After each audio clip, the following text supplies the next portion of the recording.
ฉันก็ไม่รู้ว่านานเท่าไรและก็ไม่รู้มาไกลแค่ไหนหนทางที่เราสองคนเดินผ่านไปรู้แค่ว่าฉันนั้นไม่เคยบอกรู้แค่ว่าฉันนั้นไม่เคยหลอกความรู้สึกนั้นถ้าจะบอกไม่รู้ต้องพูดตอนไหนไม่รู้ว่าต้องคบกันไปกี่ปีต้องมีเรื่องราวดีๆมากมายเท่าไร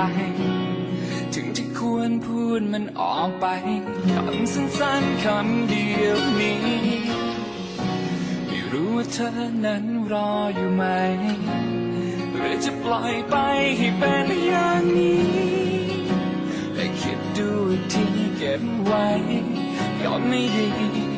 อาจจะพูดไม่ค่อยถูกพูดไม่ค่อยออกแต่จะบอกให้เธอได้ฟังเรื่องหลังทุกอย่างที่เก็บอยู่ในหัวใจสิ่งที่ฉันนั้นรู้สึกลึกถึงข้างในรวมได้เป็นความหมายคำเดียวเท่านั้นวันนี้ฉันพร้อมให้เธอฟัง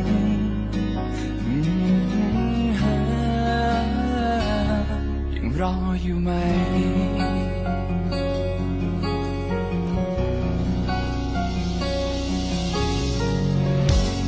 รู้แค่ว่าฉันนั้นไม่เคยบอก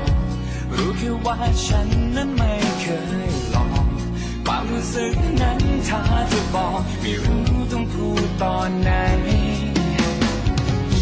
ไม่รู้ว่าต้องคบกันไปกี่ปี